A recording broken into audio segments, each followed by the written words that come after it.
Buenos días, mi nombre es Ivonne Galvez, hago grupo con Jacobo Tamayo, Alejandro Piedrahita y Ricardo Zambrano. A nosotros nos correspondió explicar el proceso declarativo de responsabilidad civil extracontractual. Esta figura la encontramos en el artículo 2341 del Código Civil, que establece que el que ha cometido un delito o culpa que ha inferido daño a otro es obligado a la indemnización sin perjuicio de la pena principal que la ley imponga por la culpa o el delito cometido. El artículo 127 del Código de Comercio establece que una de las responsabilidades asegurables es la extracontractual. Esta responsabilidad no tiene origen en ningún contrato, es decir, que entre la persona que causa el daño y el que la sufrió no hay vínculo contractual. La obligación del responsable es reconocer los perjuicios causados independientemente de la posible responsabilidad penal generada. Todo el que haya sufrido un daño puede exigir una indemnización por los perjuicios sufridos. Los requisitos son que exista un daño sobre una cosa, un derecho o una persona. La responsabilidad no es derivada de un contrato. La causación del daño debe ser imputable a un sujeto o a varios. Esta figura no es exclusiva del derecho civil. En el derecho administrativo, cuando el Estado causa un perjuicio, también está obligado a reparar a quien lo sufrió. La responsabilidad civil extracontractual del Estado está consagrada en el artículo 90 de la Constitución Política, que señala que el Estado debe responder por los daños antijurídicos que le sean imputables. Los tipos de responsabilidad civil extracontractual que existen son la responsabilidad de los padres de familia por los daños causados por menores de edad, hijos incapacitados y los que estén a su cargo. La responsabilidad por daños causados a consecuencia de la ebriedad. La responsabilidad del empleador por los daños causados por los trabajadores a su cargo. La responsabilidad del dueño de obra por los daños causados por omitir la reparación o mantenimiento y por sus ruinas. La responsabilidad del dueño de edificio por los daños causados por su propiedad. La responsabilidad por cosas que se lanzan o caen de un edificio. La responsabilidad del dueño de un animal doméstico o fiero por los daños causados por el animal. La responsabilidad del empresario por los daños causados en la actividad industrial. La responsabilidad de las empresas de transporte por los daños ocasionados a la carga. La responsabilidad de las empresas de transporte por daños ocasionados en accidentes de tránsito. La responsabilidad por negligencia médica y la responsabilidad por los daños sufridos por defectos en mantenimiento e instalación de los servicios públicos. Ya dentro del proceso verbal se surten dos etapas, una oral y una escrita. El proceso se inicia con la etapa escrita, que es la presentación de la demanda. Una vez presentada la demanda pueden suceder tres situaciones: que sea admitida, que sea inadmitida o que sea rechazada. Si es inadmitida, puede darse que sea susceptible de subsanar para que sea admitida. Este auto de admisión es susceptible de recursos. Posterior a ello viene la notificación. Las partes o la parte demandada tiene 20 días para contestar la demanda.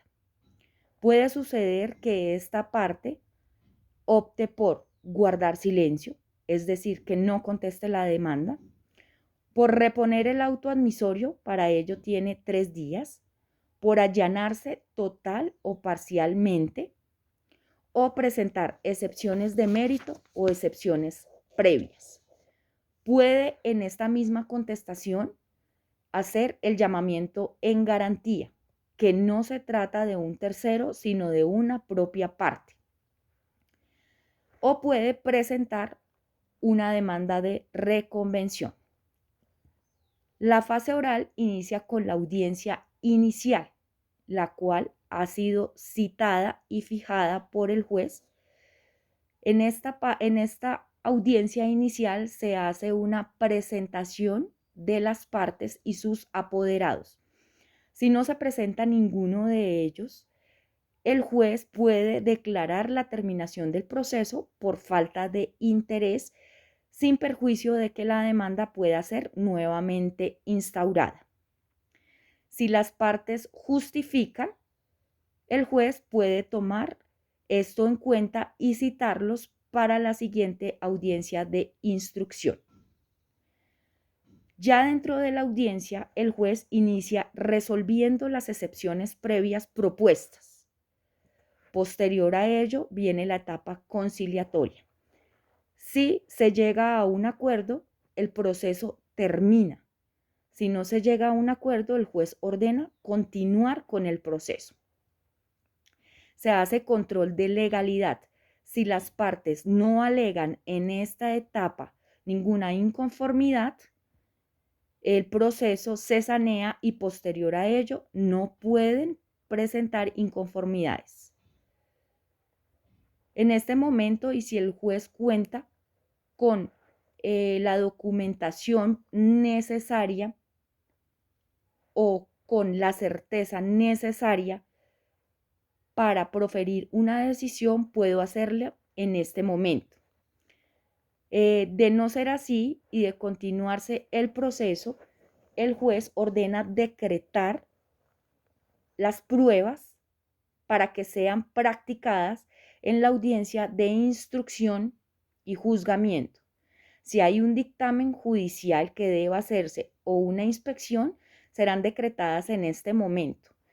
De tratarse de un dictamen pericial, el juez debe nombrar en este momento al perito y ordenarle que dicho informe sea presentado 10 días antes de la audiencia de instrucción. De la misma manera, se le advierte que debe presentarse a la citada audiencia a fin de que las partes puedan ejercer su derecho de contradicción. En la audiencia de instrucción y juzgamiento, que es la segunda fase de la etapa oral, si hay una de las partes que no asistió a la audiencia inicial, pero que justificó su inasistencia, va a ser interrogada por el juez al inicio de la misma. Posterior a ella, se procede a recepcionar los testimonios si los hay. Si hay un testimonio que fue decretado y la persona no se presenta para rendirlo y el juez considera que es muy importante para su decisión, puede ordenar que él mismo sea conducido a la audiencia.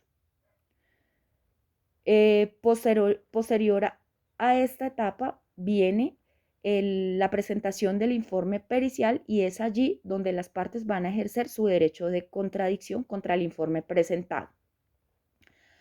Luego vienen los alegatos de conclusión. Para ello cuentan con 20 minutos cada una de las partes. Terminadas estas etapas, el juez puede proceder a proferir su fallo. Si no lo hace en este mismo momento, puede suspender la audiencia. Si no le es posible proferirlo de manera oral en la misma, debe indicar el sentido del fallo y hacerlo dentro de los 10 días siguientes de manera escrita. Si se hace de manera oral dentro de la misma audiencia, es allí donde las partes tienen la posibilidad de impugnar la decisión. Si se hace de manera escrita, las partes cuentan con el término de ejecutoria de la misma para presentar sus recursos por no encontrarse de acuerdo con la decisión adoptada.